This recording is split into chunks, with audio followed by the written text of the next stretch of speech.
Hey, what's going on, everybody? Thank you for subscribing to my channel. And most of you guys that have subscribed, you guys notice that we get into a little bit of discussion about a lot of different things. We talk about world news. We talk about, conspiracy theories. Local news, well, not local, but nation news within the United States, politics, all that stuff. And I've recently been getting into earthquake activity.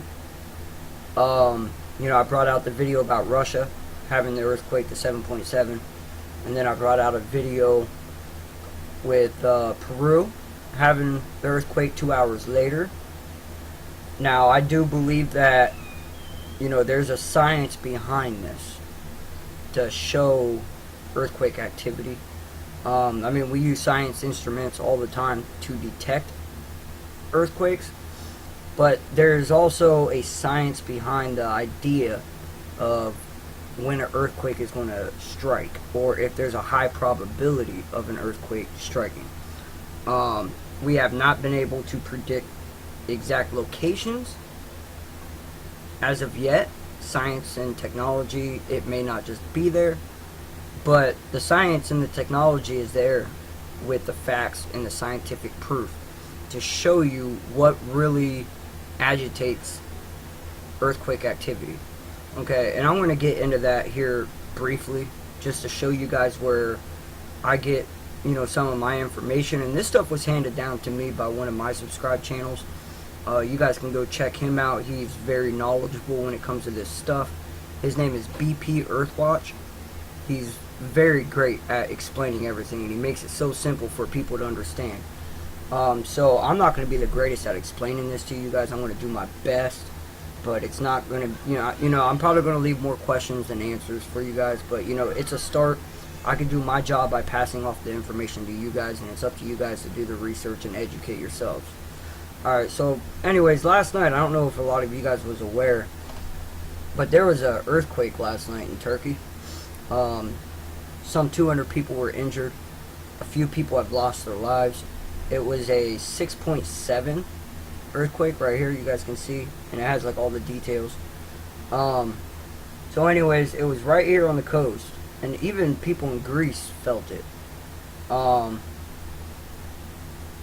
There's all sorts of information here about the earthquake. I'm pretty sure. Let's do this real quick. I've never did this, but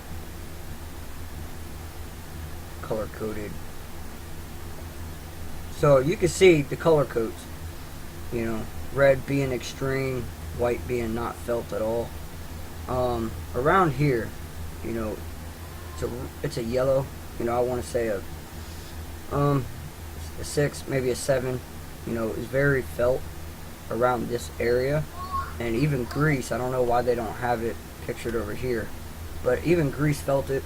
Again, like I said, there was 200 injured. A couple deaths have been reported. There's video all over Twitter about this. I'm sure that there's video on YouTube. I'm not going to show those videos, only for the simple fact of copyright rules. I don't have permission, and I'm just not going to try to do that.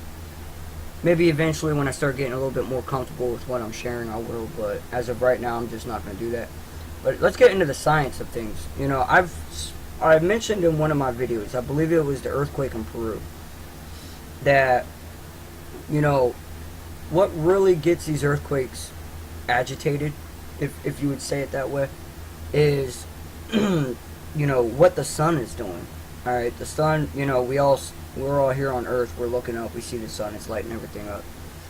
It's a beautiful thing, but also at the same time, the sun can do very damaging, have damaging results on Earth as well.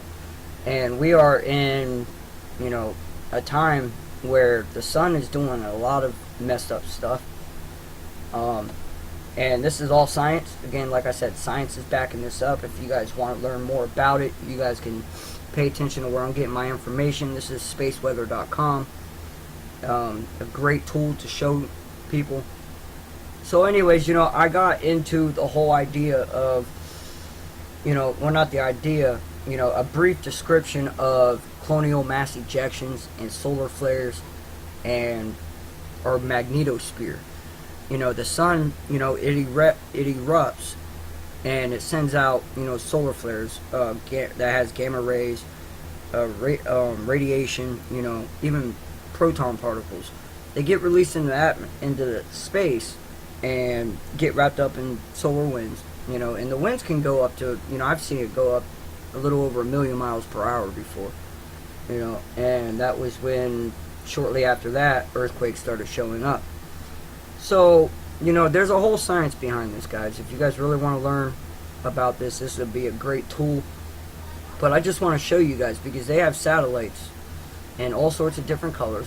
Okay, we're gonna play this video real quick, and I'm gonna show you guys what I mean.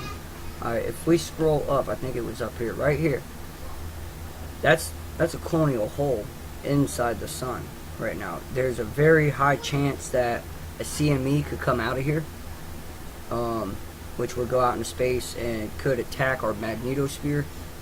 And the magnetosphere surrounding Earth is what keeps, you know, us pretty much protected from all the harmful rays of the sun and all these CMEs.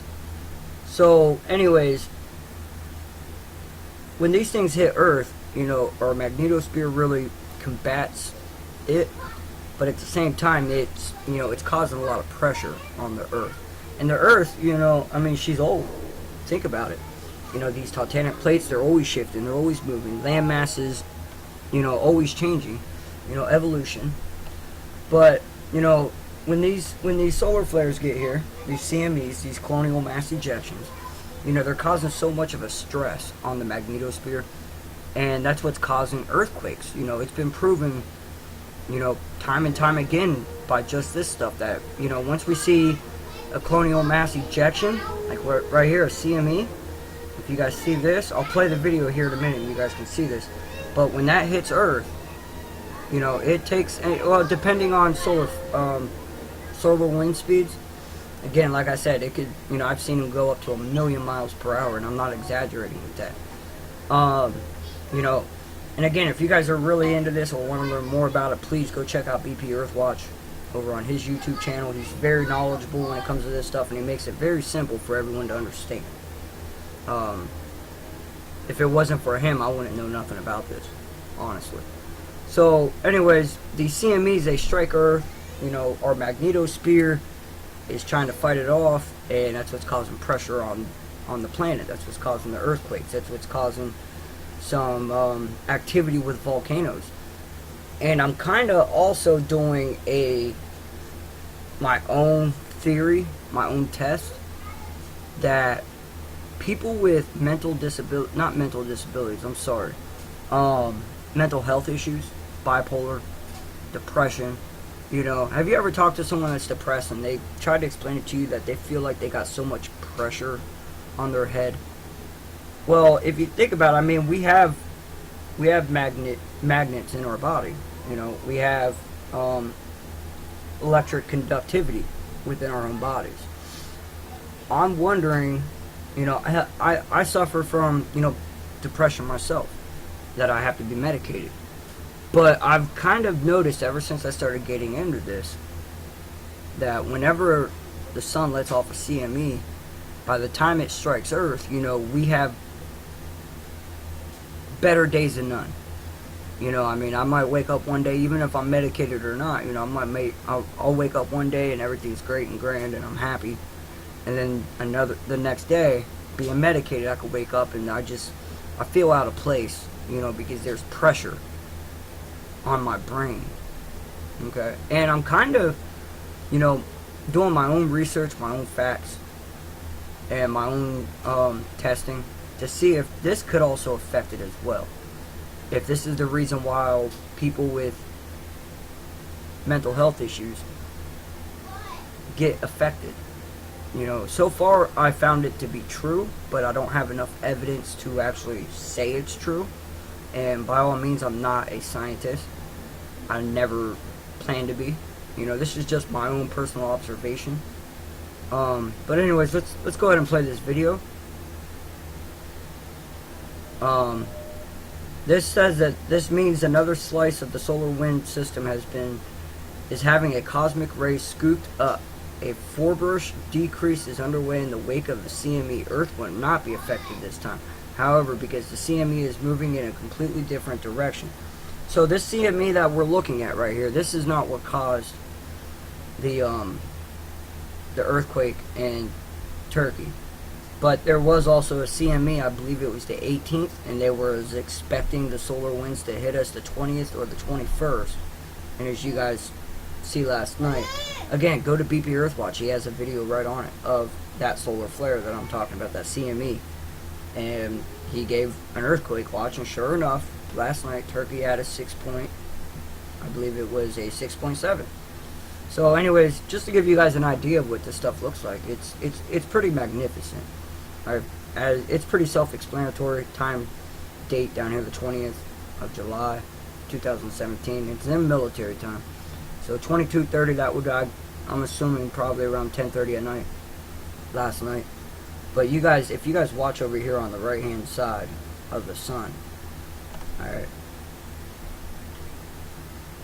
look at that. That's a CME. That's what it means when there's a CME. It's just a burst out of the sun. And this has been happening a lot lately. You know, so this is just, again, like I said, something if you guys want to get into, you know, you can do the research. I'm bringing you guys the information, the tools to do the research. I'm not saying you have to, you know, but for the ones that do want to, you know, the information's here for you guys. Again, go check out BP Earthwatch. He's a great guy when he talks about this stuff, and he makes it so much easier. Like I said, my video is probably going to leave more questions than answers, but I'm doing my part by just passing it on. Alright guys, be safe, and